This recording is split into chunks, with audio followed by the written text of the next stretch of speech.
mövzusundan 6-cı günün suallarının izahına baxırıq. 23 nömrəli test tapşırığında deyir ki, 20% məhlul su ilə qarışdırmaqla hansı məhlulu hazırlamaq olmaz. 20% məhlula biz su əlavə etsək, onun faizi aşağı düşəcək. Çünki suyun miqdarı artacaq, duz onun yanında daha kiçik kütlədə qalacaq.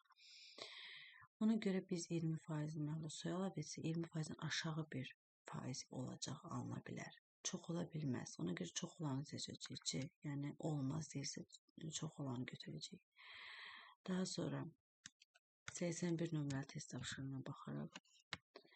Burada bizə deməli 2 maddə verilib. Metal, xlor, N. Yəni burada metalın valentliyi də düşüb xlorun ayağına. Xlor bir valentlidir, metalın ayağına yazılmır. Metalın valentliyi düşüb burada. Yəni N-dir metalın valentliyi. Və qatılıqlar verilib, həcmlər verilibdir. Metal, xlor, N və argentium nitrat maddələri tamamilə reaksiyaya daxil olmuşdur.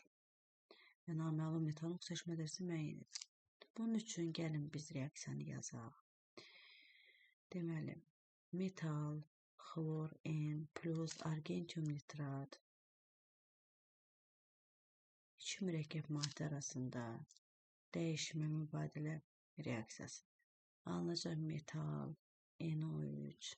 Amma metalın valentliyini bilmirəm. Ona görə NO3-ün mötəzə N yazırım və argentium xlorid alınır. Argentium bir valentli xlorla belə çöküntü əmələ gətirir. İndi bunu əmsallaşdırmaq üçün biz bilməliyik ki, bunlar neçə mol reaksiyaya daxil olur. Bunun üçün də verilənlər əsasən mollar tapmalıyıq. Bu qatılığı bildirir. Bu həcmi bildirir. Bunu da çevirək. Litrə 1000-ə bölsə 0,15 litr eləyir.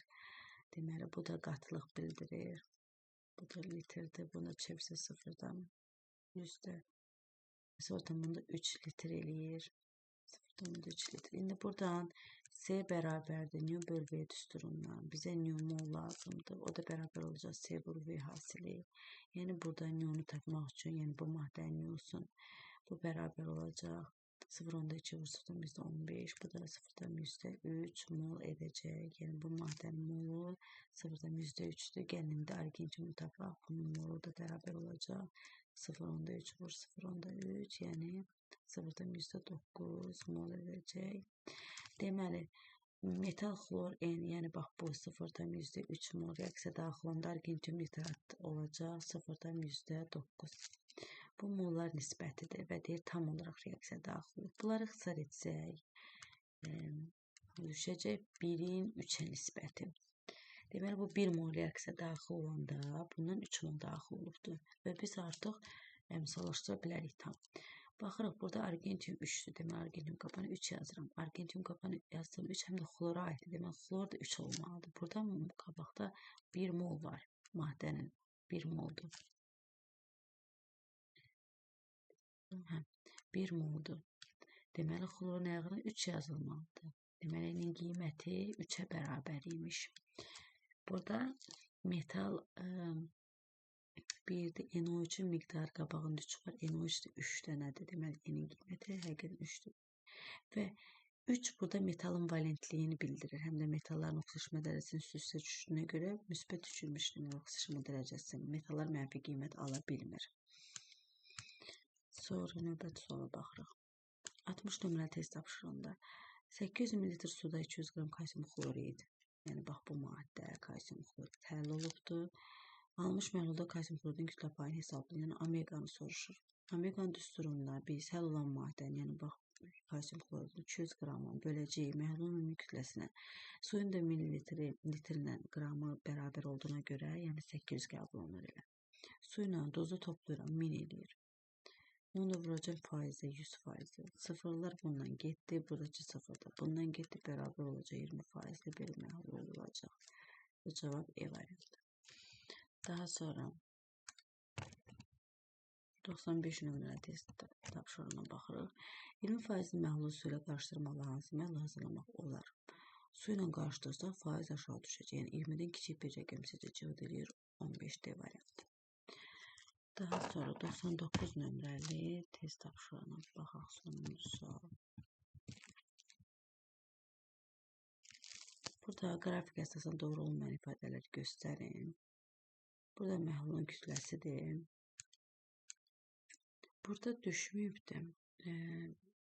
kəsilibdir sual. Burada omeqadır. Omeqanın məhlulun kütləsi ilə asıllıq bir qrafiki verilibdir. Deyir doğru olmayanı tapın. Gəlin bax bu nöqtədə və bu nöqtədə verilənlərə əsasən tapaq görək. Burada nə deyir? Həll olunan maddə kütləsi, məhlul su əlavə edilmişdir, məhlula həll olunan maddə əlavə edilmişdir. Görək nə baş verir? Bir nöqtəsi və iki nöqtəsi müqayisə edəcəyik. Birinci əsasən omega əgər 20% isə və M məhlul kütləsi bərabərdirsə 100-ə, deməli burada 100 qram məhlulda 20 qram duz var, 80 qram su var, burada duz var, D yazıram. Və keçir ikinci ifadəyə baxaq. 10%lidir omega, məhlulun kütləsi isə M məhlul bərabərdir 200. Deməli burada 200-ün 10%-ni tapanda ona vurub 100-ə bölsəm, bu da 20 qram. Deməli burada 200 qramlıq bir məhlulun 20-si duzdur, 180-i sudur. Bu belədir. Deməli, baxaq, nə doğru deyil? Həll olunan maddənin kütləsi dəyişmir. Həll olunan maddə nədir? Yəni duz 20 burada, 20 burada. Bəli, dəyişmir, bu düzdür.